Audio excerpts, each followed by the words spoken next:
Hello, my friend. Today, I want to speak directly to you, not as an expert or a teacher, but as someone who deeply respects the journey you've walked. If you're in your 60s, 70s, 80s, or even older, this message is for you. This is not just advice. These are truths, quietly gathered over a lifetime. They come from stories I've heard, mistakes we've all made, and wisdom that only time can give. Some of these truths will make you smile. Some may bring up memories. Others might stir something deeper. They are the kind of lessons that often come too late, unless someone shares them with love. And that's what I want to offer you today. A moment of reflection, a reminder of your worth, and maybe even a little peace. So take a deep breath, let your shoulders drop, and for the next little while, allow yourself the gift of listening. Not for anyone else, but just for you.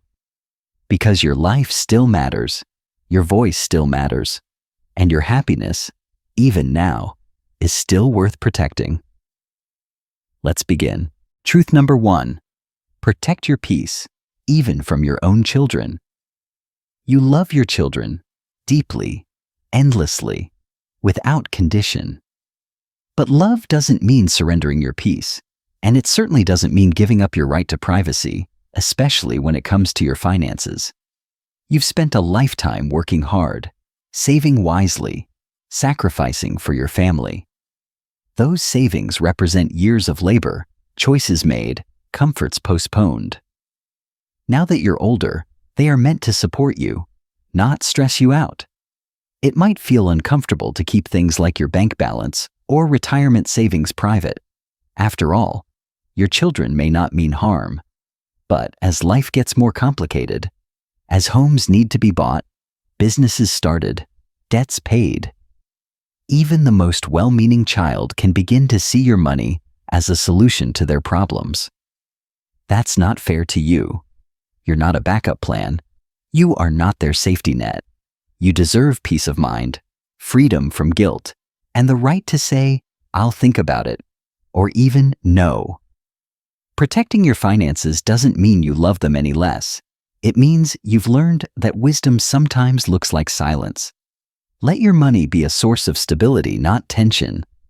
You don't need to explain your choices. You don't need to justify protecting your future. Peace, especially at this stage of life, is priceless. And peace is exactly what you've earned. Truth number 2. Your spouse is not just your partner. They are your mirror. By the time we reach our 60s or 70s, we often look at the person we've spent decades with and see not just a partner, but a mirror. A reflection of the years we've lived, the storms we've weathered, and the quiet mornings that passed unnoticed but built the life we now have. When the house becomes quiet, when the children are busy with their own lives, when work is no longer the center of your day, it is your spouse who remains by your side. And yet, so often we forget to nurture that bond. We get caught in routines. We snap over small things. We forget to say, "Thank you," or "I'm glad you're here." But this time in your life isn't just about getting through the days. It's about rediscovering the beauty of companionship. The kind that doesn't need grand gestures, just gentle presence. Your spouse knows your rhythms. They've seen you at your weakest and still stayed. They understand your silences. And when no one else quite gets what you're feeling, they do. That's rare. That's sacred. So take care of that love. Speak softly. Laugh when you can. Forgive easily.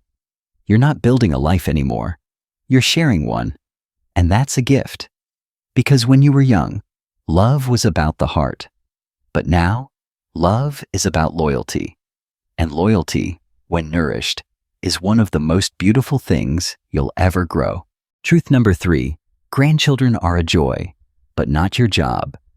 There is no denying it. The smile of a grandchild can light up a whole room. Their hugs, their laughter, the way they look at you with those curious eyes. It's magic. It brings life to your heart in a way few other things can. But there's another side to it. one that isn't spoken about enough. It's also exhausting. The diapers, the tantrums, the school pickups, the endless energy. It's a full-time job. And the truth is, that job is no longer yours to carry. You already raised your children. You did the sleepless nights, the endless laundry, the emotional roller coasters. You poured so much into them that you often forgot to care for yourself. And now, after all those years, you finally have time. Time to rest, time to reflect, time to enjoy the things that bring you joy, not just responsibility. Helping is wonderful. Being involved is beautiful. But taking over? That's where the line needs to be drawn. Not because you don't love them, but because you also need to love yourself. Your energy is not unlimited.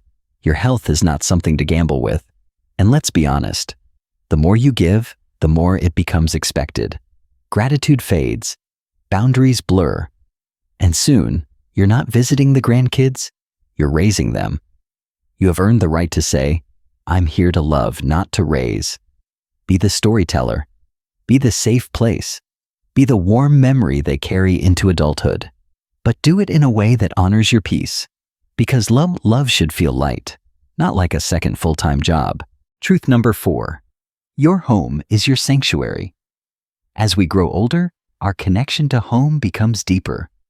It's no longer just a roof or 4 walls. It becomes a space filled with memories, quiet routines, and the feeling of comfort that comes from simply being surrounded by things that are yours. The smell of your favorite chair, the sound the floor makes near the hallway, the pictures on the wall, all of them are part of your story. That's why it's important to hold on to your home, not just physically, but emotionally. There may come a time when your children gently suggest that you downsize, or that it's better to sell while the market's good. Maybe they even have sweet words about taking care of you, or promises to make space in their own home. And while their intentions may be kind, remember this: your home is more than a property. It's your anchor. Selling it too quickly can leave you adrift, dependent, and without a place that's truly your own. Once it's gone, it's gone. And with it, a piece of your independence. There's safety in knowing you have your own keys. There's dignity in being able to say, this is my space. Of course, circumstances change. Sometimes life demands tough decisions. But don't let go of your home just because someone else thinks it's time. Let it be your decision, your moment, your choice. Because home is not just where you live, it's where you belong. Truth number 5. Stay for 3 days, not 30. We all want to be close to our children.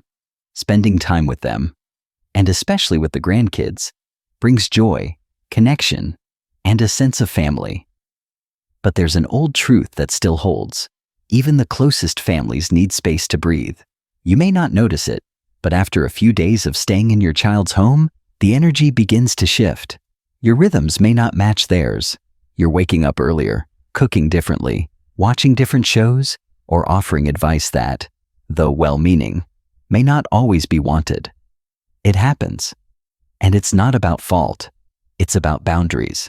Staying too long, even with the best of intentions, can quietly wear on relationships.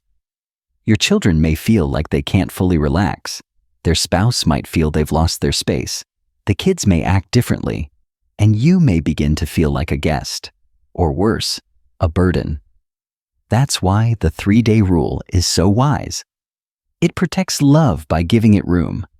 Just like a cup of tea, warmth is wonderful until it becomes too hot to handle. So visit, laugh, hug, tell your stories. But then go home, while everyone's still smiling.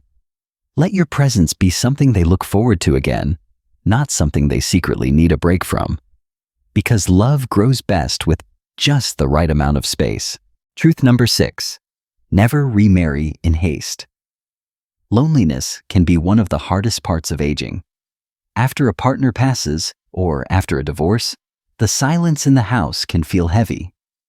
The evenings stretch long, and there's no one to ask, Did you eat yet? Or, how was your day? In those moments, the idea of remarriage may seem like a beautiful second chance, and sometimes it is. But rushing into a new marriage in your later years is something to approach with great care. By this point in life, both people have lived long, complex lives. You each have your own routines, your own financial habits, your own way of doing things. And blending two fully formed lives together? That's not easy. It can bring more conflict than comfort. Beyond emotional compatibility, there are practical questions. Will you share finances? What happens if one of you becomes ill? Are your families accepting or quietly concerned? These things matter more now than they did in your younger years. At this age, a mistake is harder to undo, and the consequences cut deeper. This doesn't mean you have to be alone. Companionship, friendship, even romance, they're all still beautiful, still possible. But they don't have to come in the form of a marriage license. Give yourself time. Know what you truly want. Ask if you're choosing love or just avoiding loneliness. Sometimes, peace and freedom can be more fulfilling than compromise. Because love should bring lightness, not new burdens. Truth number 7. Worry less. Truly, deeply less. Worry has a way of creeping into our lives without asking for permission.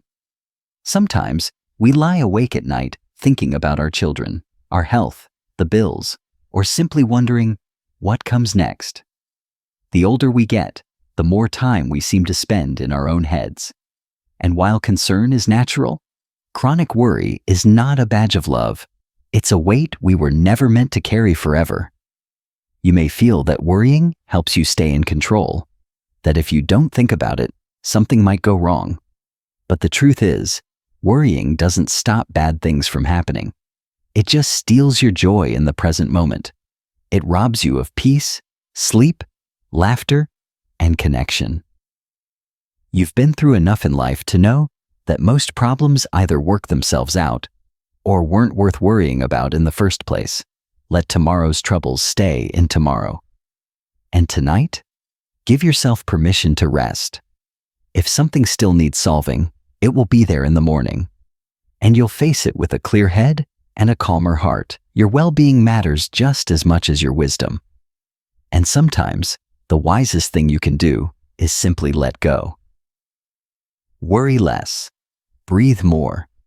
Trust the journey that got you this far. You don't have to carry every concern, just the ones that truly matter. Truth number 8. Don't chase what no longer serves you.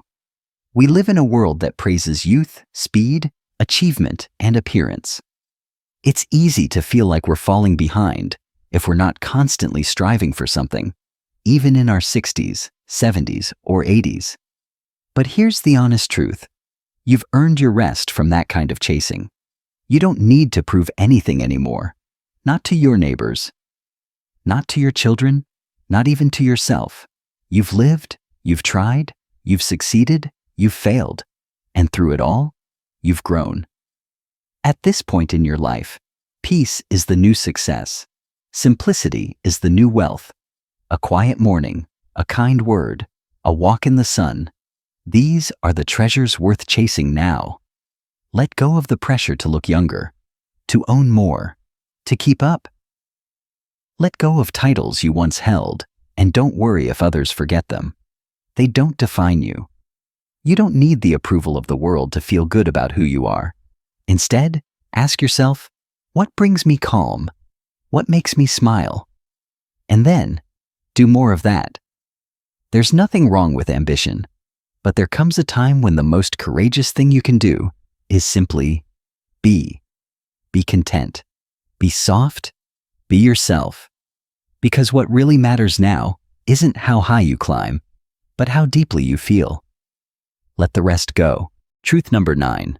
Be kind, but don't be a doormat. Kindness is one of your greatest strengths. You've likely spent your life putting others first, offering your help, your time, your home, and your heart. It's a beautiful quality. But there's a line where kindness, if not guarded, can turn into self-sacrifice, and sometimes quiet resentment. People may assume that because you're older, you'll always say yes, that you have more time, more patience, or less of a right to push back. And little by little, they may begin to cross boundaries, not out of cruelty, but because you haven't shown them where the line is. Being kind doesn't mean being available for everything. It doesn't mean ignoring your own needs. And it certainly doesn't mean letting others take advantage of your generosity. You're still allowed to say no. You're allowed to rest, to decline, to protect your energy without guilt. Saying no doesn't make you unkind. It makes you honest. The people who truly love you will understand. And those who don't? Well, maybe they were only standing next to your kindness, not really appreciating it. So yes, be kind, always, but not at the expense of your well-being. Kindness is powerful, but boundaries? They're what give kindness its strength. Truth number 10. Don't lend money you can't afford to lose. Helping others is part of who you are. Over the years, you've probably given more than people realize, whether it was time, advice, or financial support. But as you grow older, your relationship with money should change, not because you've become selfish, but because you've finally earned the right to make your comfort a priority. At this stage in life, you likely don't have decades ahead to recover from a financial mistake. So if someone asks for a loan, take a pause. Ask yourself, can I truly afford to part with this money? Not just physically, but emotionally? Because the truth is, once money leaves your hands, you may never see it again.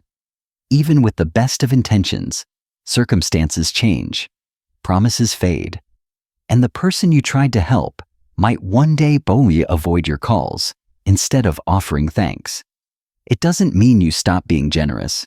It just means you become more discerning. Help if it brings you joy, but don't help out of guilt, and never lend money you would regret losing. You've worked too hard for too long to let someone else's poor planning put your peace at risk. Support wisely, love openly, but guard your stability like the treasure it is, because that's exactly what it is. Truth number 11. Don't sacrifice your health for anything. There's a common lie we often believe. It's just a little pain, or I'll rest later. But when you're older, small things can become big fast. That ache in your back, the skipped meals, the sleepless nights, they all add up. And ignoring your body is no longer something you can afford. Your health is the foundation of everything else. Your freedom, your comfort, your dignity. Without it, everything becomes harder. The truth is, no amount of love, success, or money can replace a healthy body. So listen closely to what your body is telling you. When you feel tired, rest. When something hurts, get it checked. Don't try to push through for someone else's sake, and don't brush it off just because you used to be fine. This is your one body. Your lifelong companion.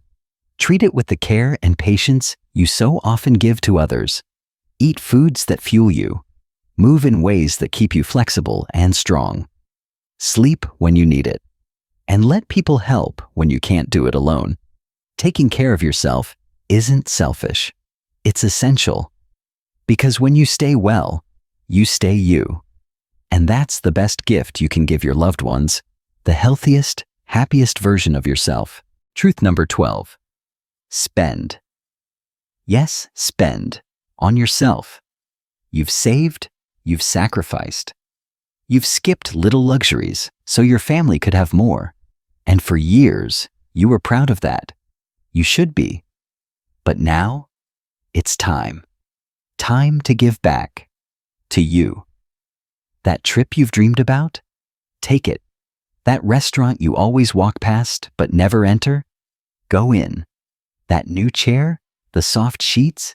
The shoes that actually feel good on your feet? You don't have to justify them anymore. You see, the point of saving wasn't just survival. It was so that one day you could enjoy life without guilt. That day is now.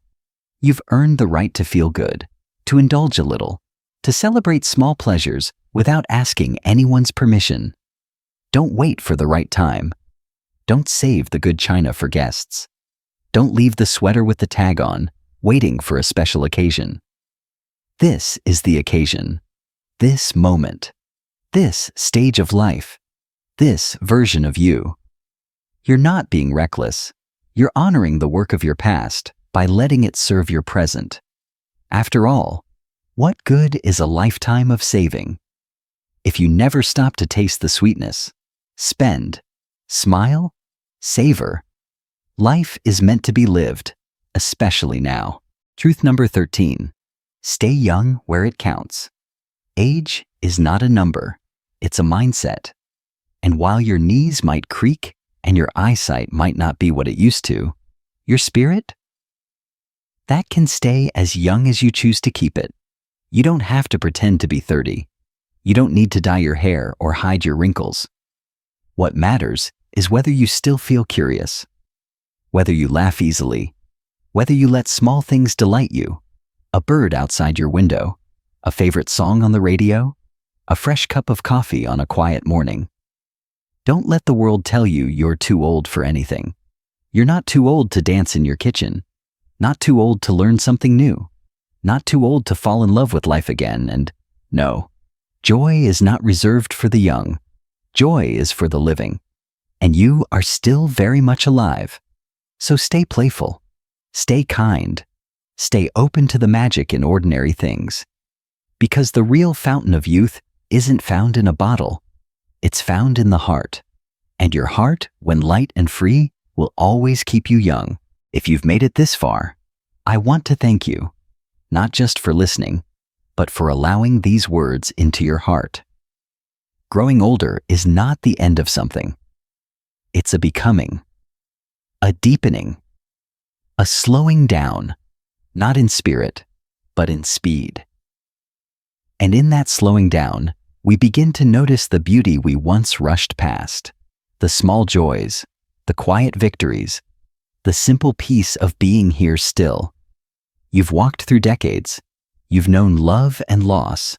You've built a life, one that deserves to be honored, not hurried. And now, this chapter is yours to write however you choose, not how others expect, not how society imagines, but how you feel most alive. So laugh when you can, rest when you need to, speak kindly to yourself, set boundaries where you must, and don't forget, you're not here to be perfect, you're here to be real, and real is beautiful. If this message brought you comfort, I invite you to share it with someone you love, someone who might need a reminder that they too matter. Deeply, still. Until next time, take care of your body, guard your joy, and live gently, but fully. This has been Wise Elders Insight, and you are not alone.